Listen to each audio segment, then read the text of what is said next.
The motorcycle industry is experiencing a rapid decline, much faster than many expected. Not long ago, demand was high, prices were strong, and sales were booming, but that momentum has now come to a screeching halt. In 2025, dealerships are overflowing with motorcycles they can't move, repossessions are rising as owners struggle to make payments, borrowing money for a new bike has become significantly more expensive, and the value of used motorcycles has plummeted. This isn't just a temporary setback, it's a major disruption that could permanently reshape the motorcycle industry. Evidence of this downturn is everywhere. Visit any dealership today, and you'll notice brand new bikes collecting dust on the showroom floor. From Harley-Davidson and Indian to Honda, Yamaha, Suzuki, and even premium brands like Ducati and BMW, everyone is struggling. Dealers are slashing prices and offering enticing incentives, but the buyers just aren't there. More than 45,000 new motorcycles are sitting unsold across the country, some having been on the lot for over 200 days. To cope with this crisis, manufacturers are cutting production, reducing work hours, and even laying off staff. Harley-Davidson, for instance, has slashed its production by 25%, with Indian Motorcycle following suit. Smaller brands like Zero Motorcycles and Royal Enfield are being forced to shut down dealerships nationwide. The entire motorcycle market is unraveling at an alarming rate. This collapse didn't happen overnight. The motorcycle market has been weakening for years due to a mix of rising costs, poor financial decisions, trade policies, and excessive price hikes. By 2025, the full impact of these issues has come to light. Oversupplied dealerships, scaled back production from major brands, sky-high loan interest rates, and a surge in repossessions, all of which are driving down used motorcycle prices. But this isn't just about motorcycles, it's part of a broader economic struggle. The same financial trends and policy missteps that have hurt American manufacturing, shipping, and consumer spending are now hitting the motorcycle world hard. Tariffs, inflation, supply chain disruptions, and unfavorable trade agreements have all played a role in this industry-wide downturn. The price problem. One of the biggest reasons behind this market collapse is simple. Motorcycles have become too expensive. Over the past 5 years, prices have surged by more than 40%, pushing them out of reach for many potential buyers. Motorcycles were once an affordable alternative to cars, a fun, budget-friendly way to get around. They provided an option for young riders looking for excitement, commuters seeking fuel efficiency, and enthusiasts who enjoyed the thrill of the open road. But in 2025, purchasing a new bike feels more like buying a luxury vehicle than a practical mode of transportation. What was once an accessible form of mobility is now a financial burden, forcing many riders to reconsider their options or abandon motorcycling altogether. Consider this. In 2019, a standard motorcycle might have cost $22,000. Today, that same model is priced at over $30,000, a staggering increase that puts even mid-range bikes firmly into premium territory. A Harley-Davidson Street Glide, a popular touring motorcycle that was already a significant investment, can now run as high as $35,000. What used to be a dream bike for many is now out of reach for the average rider. Even entry-level bikes, traditionally seen as the gateway into motorcycling, have followed the same pattern. The Harley-Davidson Nightster and Indian Scout, once considered affordable beginner options, now range from $12,000 to $15,000. A new rider who might have considered getting into motorcycling in previous years now faces a tough decision: stretch their budget to afford a brand new bike, or settle for an older used model that lacks the latest technology and safety features. It's not just American brands feeling the impact of these price hikes. The rising costs extend across the industry, affecting manufacturers worldwide. The Honda Africa Twin, a well-regarded adventure bike known for its versatility and durability, has seen its price jump from $13,000 to over $16,000. The BMW GS, one of the most iconic motorcycles in the adventure segment, now starts at $25,000 when fully equipped. Even the legendary Suzuki Hayabusa, long celebrated for delivering high performance at a relatively reasonable price, has skyrocketed from $14,000 to nearly $20,000. These increases aren't just minor adjustments. They represent a fundamental shift in the industry, where motorcycles are no longer the cost-effective alternative they once were. With prices climbing higher each year, many riders find themselves unable or simply unwilling to invest in a new motorcycle. The idea of motorcycling as an affordable and accessible mode of transport is fading. Instead, it's market's becoming an expensive hobby reserved for those who can afford the rising costs. This shift has led to a stagnating market, with fewer new riders entering the scene, and longtime enthusiasts holding onto their older bikes rather than upgrading. The industry that once thrived on passionate riders is now at a crossroads, as manufacturers continue to push prices upward, potentially alienating the very customers who kept them in business for decades. The recent tariffs imposed are poised to significantly impact the motorcycle industry, particularly in terms of sales and pricing. As of February 1st, 2025, the administration has enacted a 25% tariff on all imports from Canada and Mexico, along with a 10% tariff on goods from China. Many motorcycle manufacturers rely on components sourced from these countries. The new tariffs will elevate the cost of these parts, leading to higher production expenses. For instance, Harley-Davidson has previously expressed concerns over tariffs affecting their profitability, noting that such trade policies could lead to increased operational costs. As production costs climb, manufacturers are likely to pass these expenses onto consumers. This means higher retail prices for motorcycles, which could deter potential buyers and suppress sales. The bicycle industry has experienced similar challenges, with tariffs leading to increased prices and reduced affordability for consumers. Companies with manufacturing facilities in Mexico and Canada, such as Polaris, now face additional financial burdens due to the 25% tariff on imports from these countries. This could lead to supply chain disruptions, production delays, and further cost increases, all of which may negatively affect motorcycle availability and sales in the US market. The imposition of these tariffs may prompt retaliatory actions from affected countries, potentially leading to a trade war. Such a scenario could introduce further uncertainties and challenges for the motorcycle industry, including additional tariffs on US exports, which could harm international sales and the overall profitability of American motorcycle manufacturers. It's not just the price tags themselves, nor the impact tariffs have on them. The rising cost of borrowing money has made financing a motorcycle even harder, a factor we'll explore next.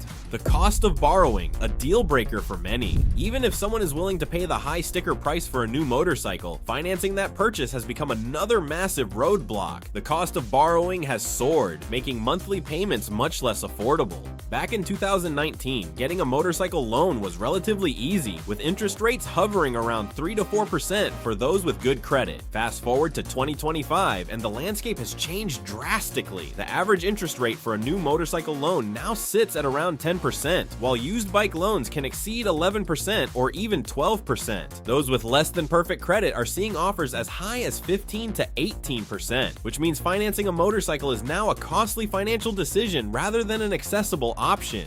For example, someone purchasing a $30,000 Harley-Davidson today could end up paying an additional $6,000 to $8,000 in interest over the life of the loan. That turns a $30,000 bike into a nearly $40,000 purchase when all is said and done. With these added costs, many potential buyers are backing out, holding on to their current bikes, or deciding to exit the market entirely. And then there's the reality of monthly payments. About 25% of motorcycle buyers are now stuck with payments exceeding $500 per month, before even factoring in insurance, maintenance, and registration fees. In an economy where car payments, rent, and the cost of living are all rising, spending $500 to $600 a month just for a motorcycle is becoming unsustainable. The repossession spiral.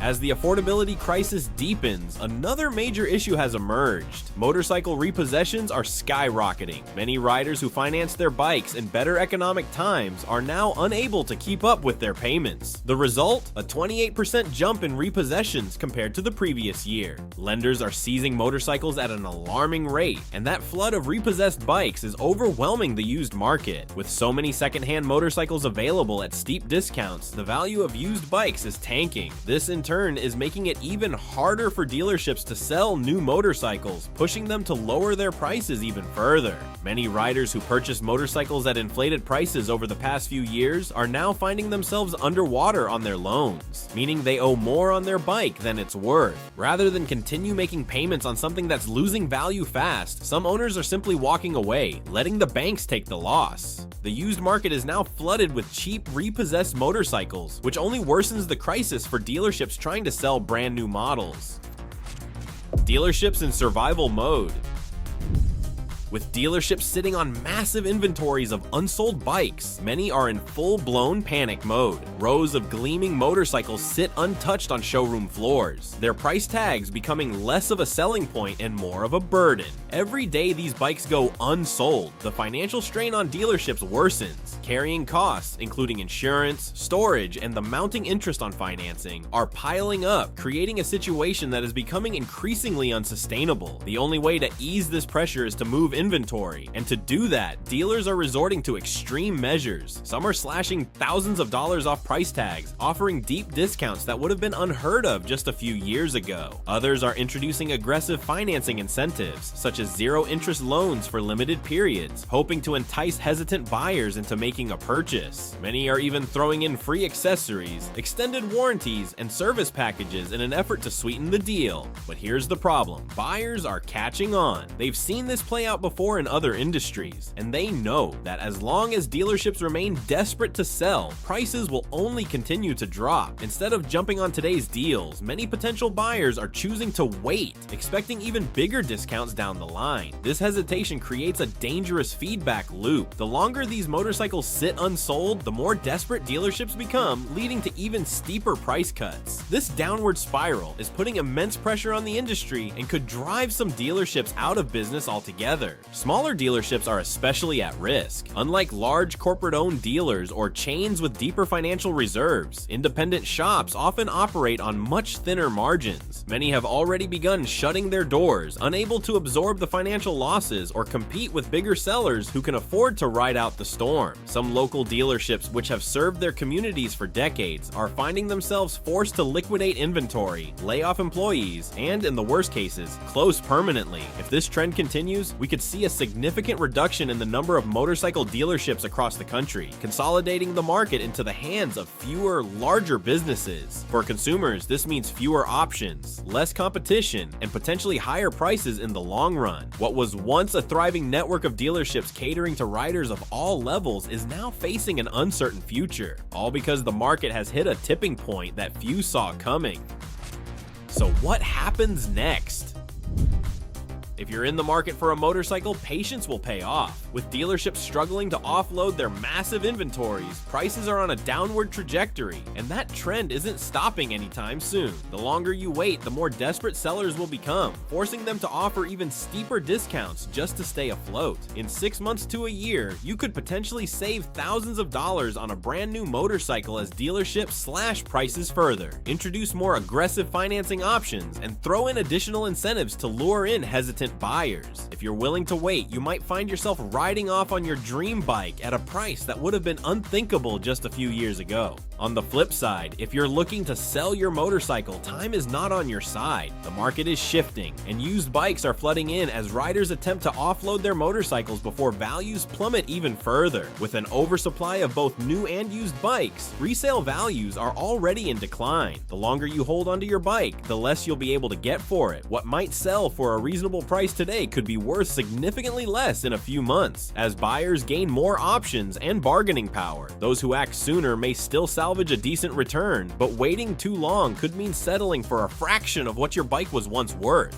This downturn is still in its early stages, and the full impact has yet to unfold. The motorcycle industry is being reshaped by a perfect storm of economic pressures, high interest rates, an oversupply of inventory, and a shrinking pool of buyers who are either priced out or unwilling to make a purchase in an uncertain market. Manufacturers, recognizing the severity of the situation, are already scaling back production in an attempt to correct the imbalance. However, for many dealerships, the damage has already been done. The days of easy loans, soaring demand, and rapidly increasing motorcycle prices are over. A market that was once driven by eager buyers and manufacturers ramping up production is now in full retreat. Instead of chasing growth, the industry has shifted into survival mode, and the next year will determine just how deep this crisis goes. If demand doesn't recover, more dealerships will close, manufacturers will continue downsizing, and the motorcycle market as we know it may be permanently altered. For buyers, this could mean great deals in the short term, but for the industry as a whole, the road ahead looks uncertain.